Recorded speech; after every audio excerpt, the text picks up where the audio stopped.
Hi and welcome to Check Your Thread, the podcast that will help you sew more sustainably. My name's Zoe and I'm obsessed with sewing. I've been blogging about it for over 14 years and I'm the creator and host of the popular handmade wardrobe challenge Me Made May. But like many people, I've become increasingly concerned about the climate crisis and the way that my lifestyle contributes to it. So in this podcast, I'll be nerding out about making clothes whilst exploring how to minimise the negative impact that it may have.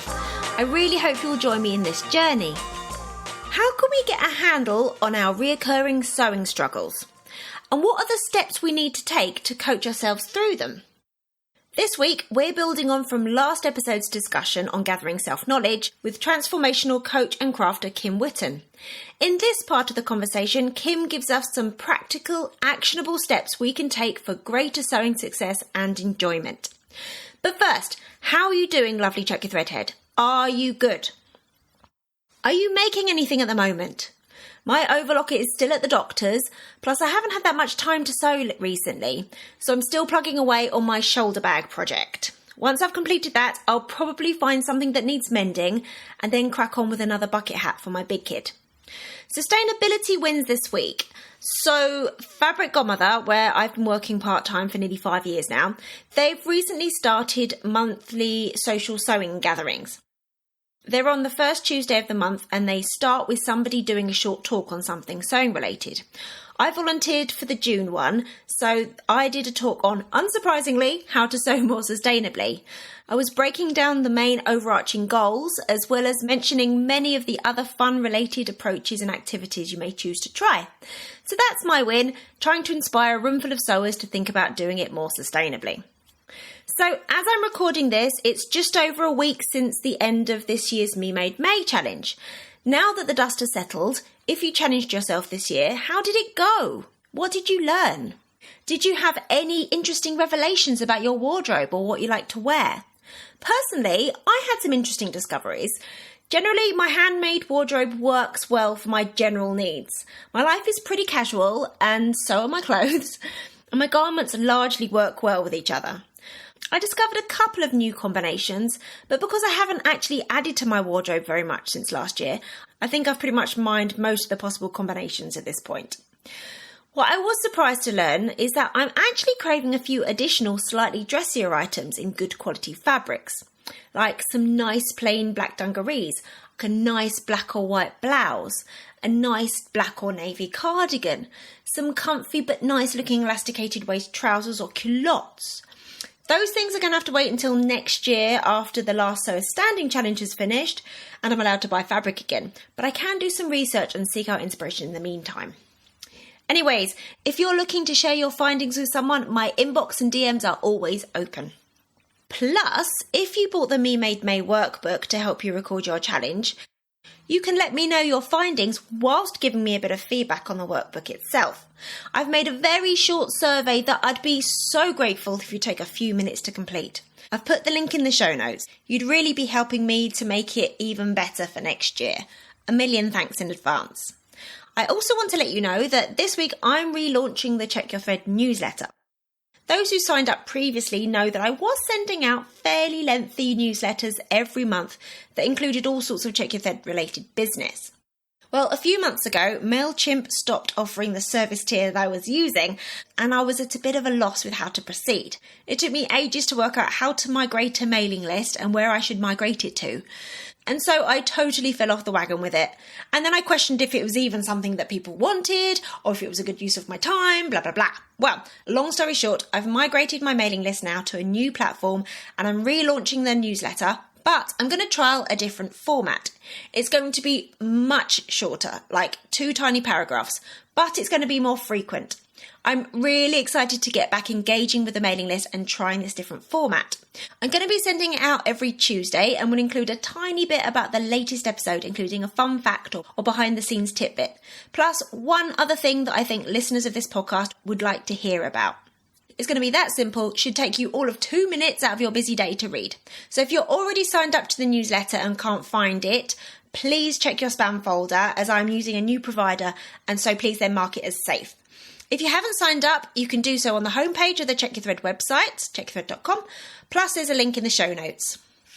Massive thanks to Marion for signing up to support the podcast via Patreon this week. You're a total star, Marion. Don't forget that for a minute. If you want to help lift this podcast up to the status of something I can actually financially justify doing with my time, please find out how using the link in the show notes in the podcast app right now or on the website checkyourthread.com. Literally any amount at all will really go a long way to helping this stay afloat.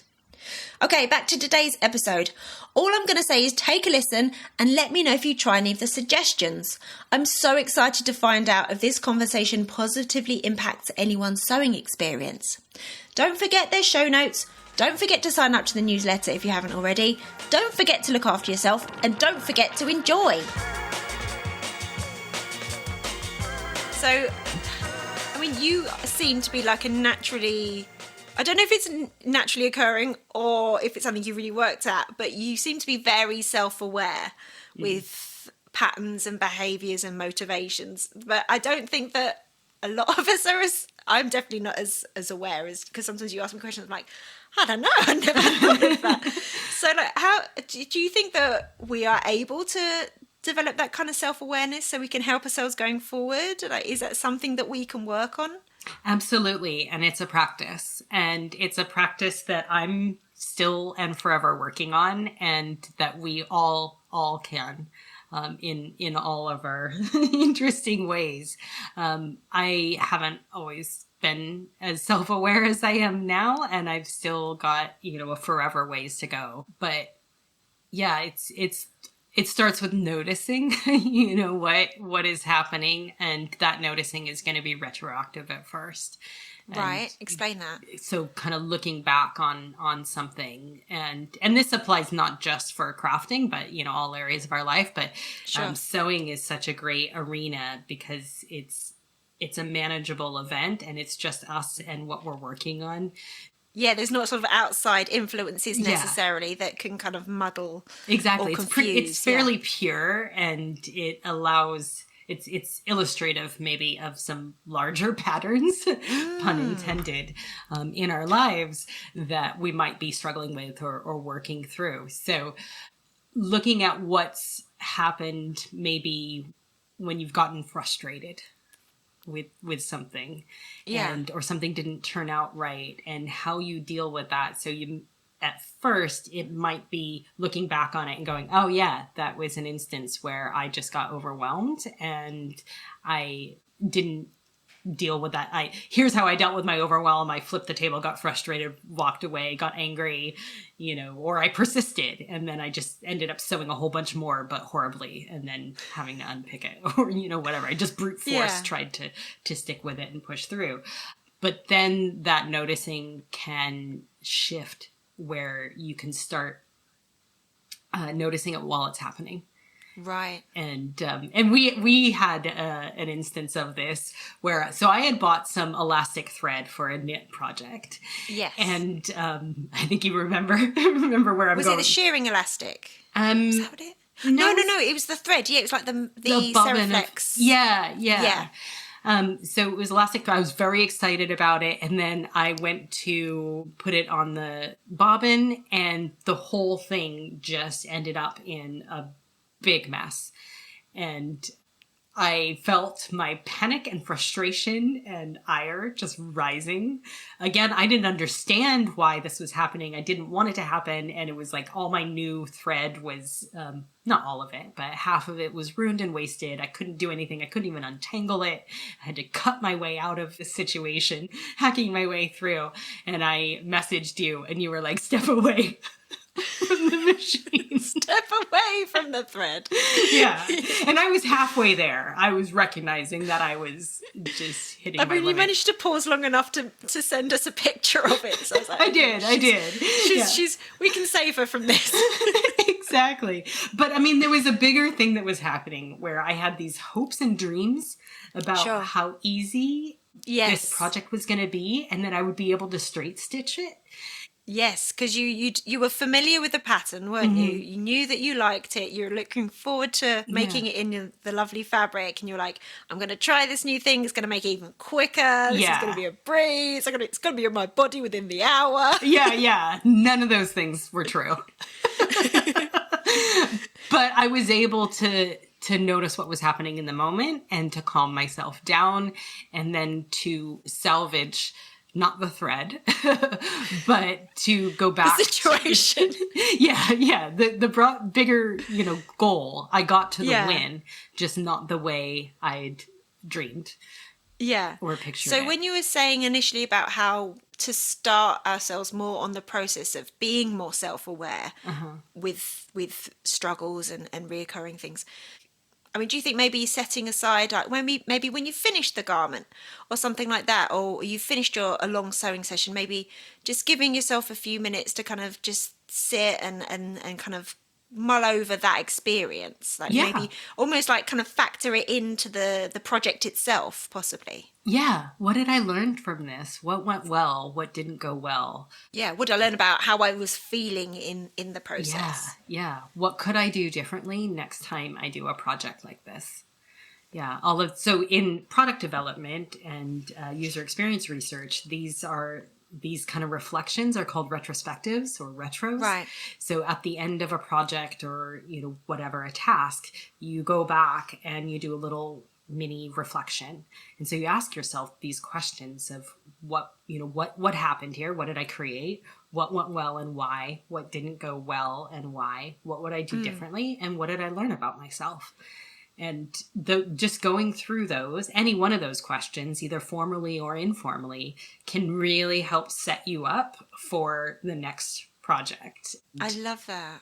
Because I don't think that that's something that, I mean, maybe unless you are in a specific industry, like you were talking about, like a UX industry, that where that is factored in, it's not a big leap to apply that to yourself. I think that for a lot of us who are in, other industries or other occupations or spend our time in different ways, we're not encouraged to do that kind of self-analysis, Yeah. So it's not practiced, it's not embedded. And when you start doing that as a practice, it becomes automatic. You don't have to ask yourself the question. You just start noticing, or you're already there.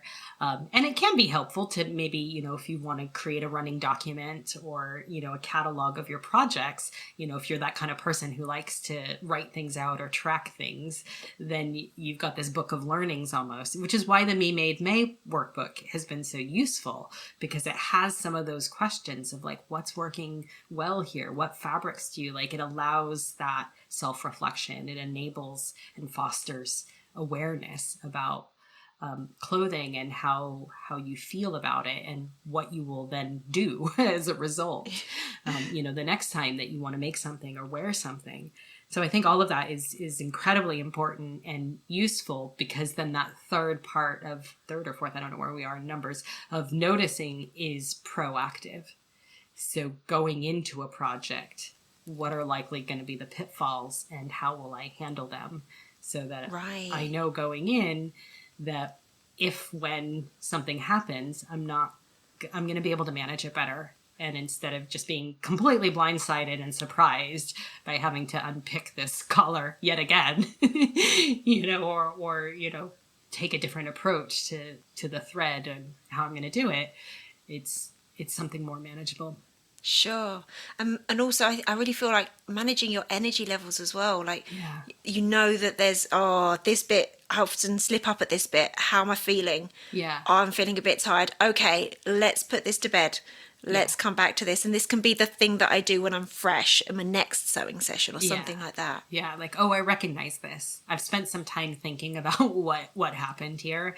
And so I can more easily spot it and know this way lies disaster if I try to do it now. Because what often happens is we get sunk cost. We get stuck in and we're just like, I'm just going to see this through. And then it gets worse and worse and worse. And then we're so deep in it that we're like, no, just one more hour. I've just got to finish this. I'm almost done. But we're not. Yeah. And you're not having a good time at that point, are you? And then at least for me, my kind of work right now is the negative self-talk will come in at that point when I'm that deep in, and I'll be like, why can't I even have fun with myself doing things that I enjoy? Why am I so unfun that I've made this not fun? That's so interesting. Yeah. I've noticed actually on Instagram, Especially during Me Made May, where people are wearing a garment and the garment looks lovely. They look wonderful. And you read the caption and like, I have not worn this since I finished it 3 months ago because I had such a nightmare with it. Oh. It was so awful. I just couldn't even look at it.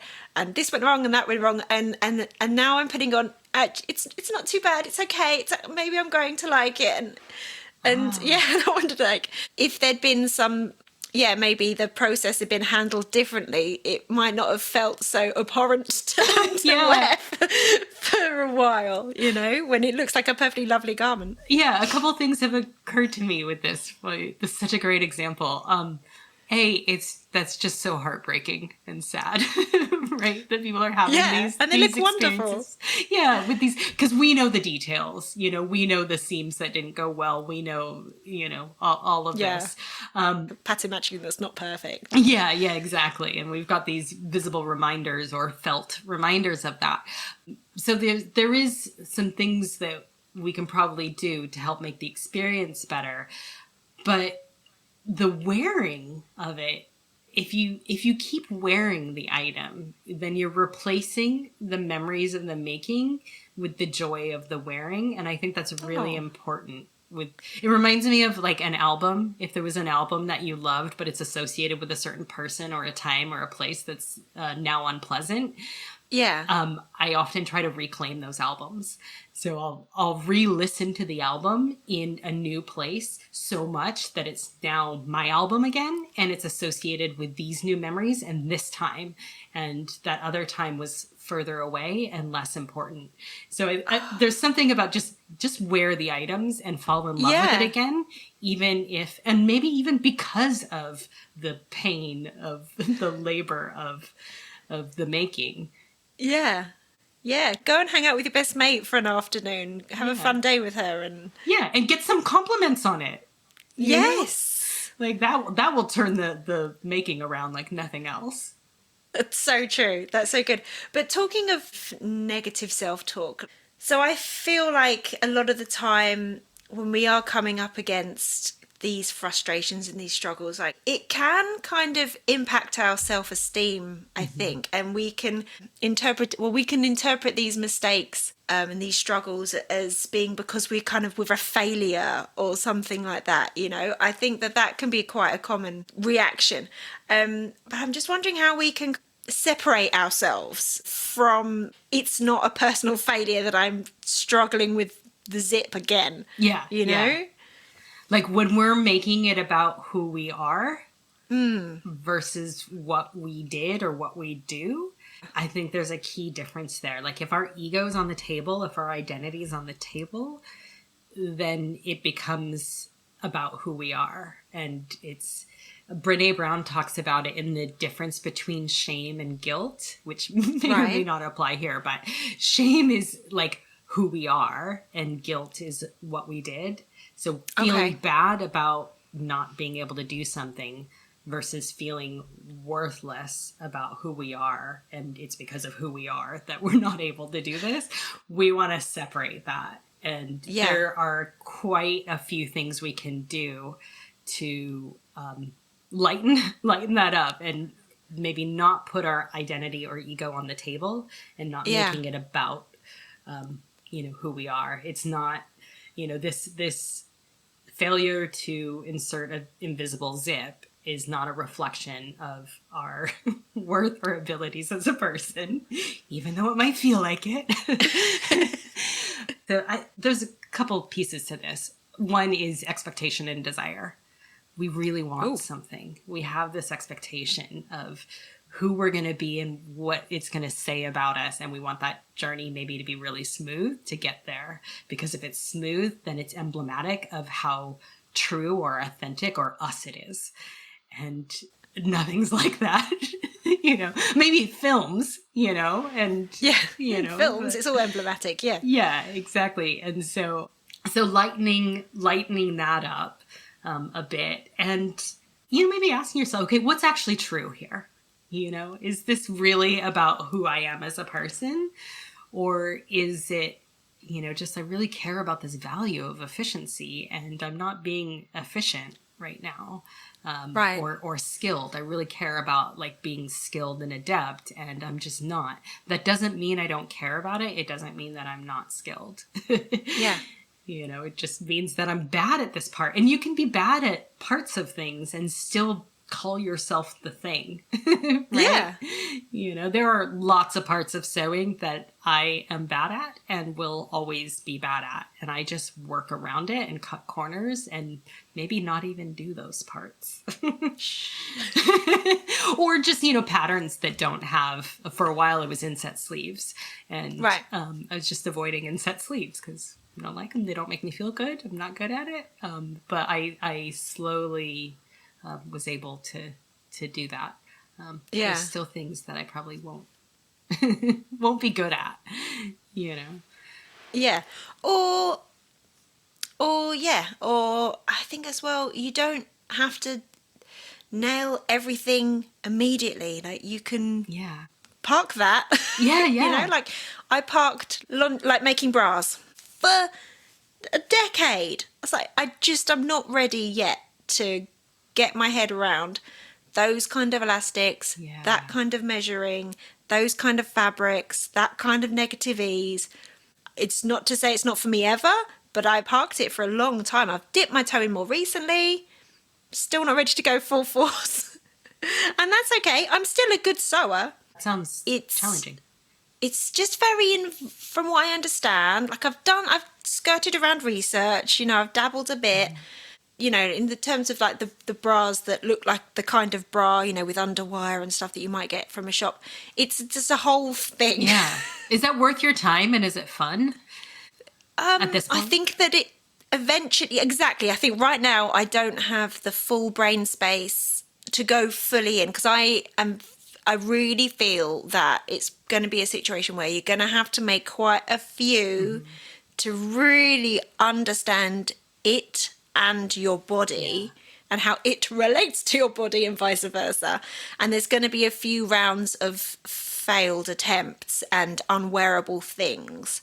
With the limited amount of sewing time I have right now, but how much I need sewing right now as well. Like I need to have some successes. Yeah. I don't quite have that brain space and time to go into it. I would really like to one day, but it's not for now, you know? And that's okay. I'm still a good sewer just because I can't make a bra yet, you know?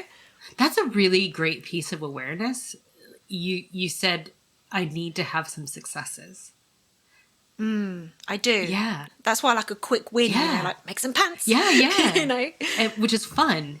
And I would imagine that bra making is doubly sensitive. It's challenging and sensitive to get the pieces right, but then there's sensitivities around our bodies and how it looks. So I would imagine that if I attempted to make a bra, I would be looking at it in almost terrible to say this way, but like a two-part failure. Like, is it my body or is it my making skills that make this look so terrible on me? Like, I can't imagine it working out well. Like, that's a very high bar for my skill at this point and my perception of myself. Yeah, we're not there yet. We're not there yet. And that's okay. I am very much a beginner and I'm okay with that. So I'll just stick with the patterns that I like and I'll go buy my bras. But it's an interesting example, I think, and it highlights a lot of things about what we want and, you know, where you're at and, you know, given the time constraints, you know, wanting the quick wins. And it's not to say that you're not, you know, learning or, you know, super skilled. It's all of these things, but here's the situation right now. Yeah. Yeah. Okay, so do you have any top tips for things we can deploy to help ourselves be kinder to ourselves and maybe even reframe these struggles as challenges, you know, to be embraced? Like, that's not always possible, but anything that you can think of that, we can kind of in the moment head towards. I think you've said it in reframing these things as challenges. And we might not get all the way to challenges we can embrace, but just even a simple reframe can help. And to lighten things up. So to make them lighter, less heavy, less about who we are. And one way we can do that, if we're if we can get ourselves in the headspace to do that, is to find the funny in whatever it is. Like, what is funny about this? What's gonna be funny about this later? Right? Yeah. And if you Sometimes taking like a photo of yourself in the thing that's really not worked and then sending it to your mates so they can have a laugh. That can be nice. So you have that connection and shared misery. Yeah. So find the funny. And if you can't find the funny, at least find what's consistent. So for me, it's like, oh, I'm doing that thing I do. So there I am doing the thing again. Yeah, it's so me. So I have a lot of kind of inside jokes with myself. And when I was a kid, I got in trouble in school a lot. Did you? Yeah, oh, yeah. I was so distractible and such a chatterbox. And so I was always disrupting the class and passing notes and talking. And I just could not sit still. And there's probably something very unchecked that was happening there. But I survived, but not without a lot of detentions and reprimands. Oh. And so in the elementary school that I went to, I would always get in trouble and have to write notes on the chalkboard after school, very much like Bart Simpson in the opening. I was going to say. But the note was, life is a series of choices. The choice I have made has brought with it the consequences of writing these sentences. Maybe next time I will make a better choice. And I would have to write that 10 times. Oh my goodness. I know, brutal, huh? That's so brutal. Yeah. And so I think about that now, and life is a series of choices. It like pops into my head as a joke. It'll pop in my head in all sorts of times. And so sometimes I'll be sewing along and something, I decided to take a shortcut and then, it's gone wrong. And I'll be like, well, Kim, life is a series of choices. So it's just a way to, lighten you pick what works for you. There may be voices in your head. Some of them might be useful and some of them might not be. So your good friend's voice, probably really helpful. What would they say? Your favorite podcaster's voice, what would Zoe do? That definitely helps me in a sewing situation, right? But then there's might be voices that are there. They've always been there. They maybe served a purpose at some point, but it's a parental voice or a teacher's voice or a chalkboard saying, in my case, I've turned it into something funny, but, there might be things that aren't helpful. And so just maybe examining those, just noticing them, maybe hard to do in the moment, but much later you can maybe go back and be like, who was talking there? Who was in control? Who's in charge? And, what do I maybe want to let go of? Yeah. Interesting. Yeah. So that retroactive, doing that to the point where it becomes the now and then the future. Yeah. Yeah. And just holding it all lightly. Like, you're not graded on this, it's just like, if it's too much thinking, don't bother, go do something fun, but these are all thoughts and they're all optional. There's no truth to any of it. It's just what we think. Yeah. And just think, you're making clothes. Yeah. Most people can't make clothes. They wouldn't know where to begin. That's so cool. It's an incredible thing. And it's something that humanity has been doing for hundreds of thousands of, since forever, since the dawn of man, started clothing themselves. And now we can do it too. And in a way that expresses our own style. And it's hard, especially to do it to a point where you're making something that you like and fits and you can wear. That should be applauded. And there is always more fabric. I think there's no you can tell yourself. Yeah. And you don't have to be great at it. It just needs to be good enough. It just needs to be wearable. Like, I'm not going to be a fantastic sewist. I'm probably going to get better. I'm probably going to get faster, but I like the... Is that a limiting belief, Kim? Very possibly. Good call. Yeah. Well, okay. Let me reframe that. Where I am right now is I'm really enjoying being at the level that I'm at, where I've got a couple patterns and they're easy, they're quick, they're fun, and I'm enjoying making the sleeves shorter, making the legs skinnier, putting it together really quickly and experimenting with different fabrics and maybe the slight embellishment or the slight alteration. It doesn't need to be like mind-blowingly spectacular, or it doesn't need to be complicated. I'm enjoying the quick wins, turning something around really quickly and finding new efficient ways to do something. I'm getting to the point, my mini challenge right now is to make an item and not have to use the seam ripper. Oh, okay. I haven't got there yet. Every project. This is the one. Yeah. It's just someday. Brilliant, cool. So you've told us loads of ways in which you apply self-coaching in your crafting. Have you got any other examples that you can think of that you can share that might be useful kind of illustrations? Yeah, so noticing kind of reflections. We talked about reframing, celebrating your wins. I think that's a hard one for people. And I think it has positive impact and confidence building way beyond just celebrating what you've done after you've done it. I think that can really help the whole ways of being as you go into the next project. Celebrating our wins is not something we do enough of. And I think and we're not taught how to do that. And there's a very traditional way in our head that we think about it, which is often like Instagram posts, parties, or alcohol, right? But there are a million other ways to honor. They're my ways. How did you know? I feel seen and exposed. But I'm right there with you, babe. Yeah, I think we all do that. And there is I'm not denigrating that method at all. But I think we should do that. The one that we're often taught to is to go shop, right? To buy ourselves something. And I think for many of us, I'm sure you and I, of course, we're trying to get away from that, right?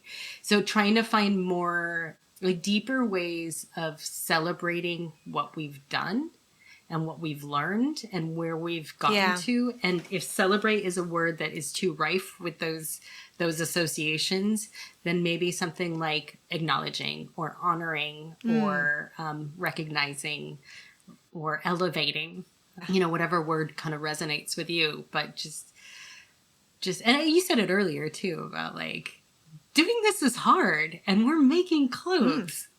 Let's appreciate that. And that's partly what I'm hoping that people will get from Me Made May if they're participating. It's not just planning the project, making the project, done, finish the project, put on an Instagram, it's in my wardrobe, next. It's let's go back to those garments. Let's figure out, let's really enjoy them. Let's work out some new combinations or if they need altering in some way, let's get more joy from all that work, all that effort, all that learning that went into it. Let's honor that item itself, just the pure physicality, more than sit right next, you know? Yeah. I think there's a lot to that. The lessons and the struggle, because you'll never have that struggle in that way again. So you've climbed that mountain, Yeah. It's kind of the opposite of a to-do list and a to-da list, isn't it? Oh, I love that. Yes. Yeah, a to-da list. Yeah. So your wardrobe is like a to-da rail. All those wins, all those lessons. Yeah. They're hard won, and we should be proud of that. Yeah. So, Kim, where can people find you? They can find me at my website, witten.kim, witten.kim. Brilliant. Awesome. And I know that you've got loads of awesome resources via your website as well, that if people want to learn more about self-coaching and learning about their kind of overthinking and and things to help them in their day-to-day life. Thank you so much for this. This has been so lovely. It's been so much fun. Thank you, Zoe. Thanks so much for listening. I really hope you enjoyed this episode and are left feeling inspired. For more info about the podcast, including show notes for this and every episode, head to checkyourthread.com. I'd love to hear from you, so if you have any comments, questions or ideas for future episodes, please get in touch by emailing Zoe at checkyourthread.com or find me on Instagram at checkyourthread. Massive thanks to Patrick Potter for production support, to Sylvia Seller for the awesome logo design, and to Simon at Palm Skin Productions for the music. This ad-free podcast would not be possible without listener support, so if you feel you are able, please consider signing up to the Check Your Thread Patreon. For the equivalent of buying me a coffee each month, you'll be making it possible to continue producing regular episodes. Links can be found in the show notes and on the website checkyourthread.com. I hope you'll listen again next week. Until then, take care. Bye!